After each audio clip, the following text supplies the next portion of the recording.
ତମେ ଯେଉଁ ମଣିଷର ଯେତିକି କେୟାର କରିବ ସେହି ମଣିଷ ତୁମକୁ ସେତିକି କନ୍ଦେଇବ। ସମସ୍ତଙ୍କୁ ନିଜର ସମୟ ଦେବା ସମୟର ବେଜ୍ଜତ ହେଇଥାଏ। ସଂସାର ମତଲବରେ ଚାଲେ। ଶୀତଦିନେ ଯେଉଁ ସୂର୍ଯ୍ୟର ଅପେକ୍ଷା କରାଯାଏ, ଖରାଦିନ ସେହି ସୂର୍ଯ୍ୟର ତିରସ୍କାର ବି କରାଯାଏ। ଜୀବନ ସବୁବେଳେ ନିଜ ହିସାବରେ ବଞ୍ଚ। ଯଦି ଲୋକଙ୍କ ହିସାବରେ ବଞ୍ଚିବ ତେବେ ନା ତାଙ୍କର ହିଁ ରହିବ ନା ନିଜର।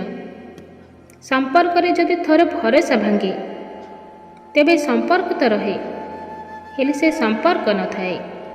ଯେଉଁ ବ୍ୟକ୍ତି କାନ୍ଦି କାନ୍ଦି ରାଗରେ ସବୁ କିଛି କହିଦିଏ ସିଏ ସଚ୍ଚା ହେଇଥାଏ। କାରଣ ରାଗ ଆଉ କାନ୍ଦ ମଣିଷକୁ ସତ କହିବା ପାଇଁ ବାଧ୍ୟ କରିଥାଏ। ଲୋକ ନିଜ ଜାଗାରେ ଠିକ୍ ହିଁ ଥାଆନ୍ତି, କେବଳ ଆମେ ହିଁ ତାଙ୍କୁ ଅଧିକ ଭଲ ଆଉ ନିଜର ଭାବି ନେଉ। ଜୀବନ ସାଥୀ ଦିନେ ନା ଦିନେ ସମସ୍ତଙ୍କୁ ମିଳେ, ହେଲେ ମନର କଥା ଆଉ ହୃଦୟର ଭାଷା ବୁଝିପାରୁଥିବା ଜୀବନସାଥୀ ଭାଗ୍ୟରେ ଥିଲେ ମିଳେ। ଯାହାକୁ ତମେ କହିବ ସେ ତମର ସବୁଠୁ ନିଜର ବୋଲି, ସେହି ବ୍ୟକ୍ତି ତମଠୁ ଦୂରକୁ ଚାଲିଯିବ। ଯାହା ଚାଲିଯାଇଛି ତାକୁ କେବେ ଫେରିକି ଚାହଁନି, ନହେଲେ ଆଗକୁ ଯାହା ମିଳିବାର ଥିବ ତାକୁ ବି ହରେଇଦେବ।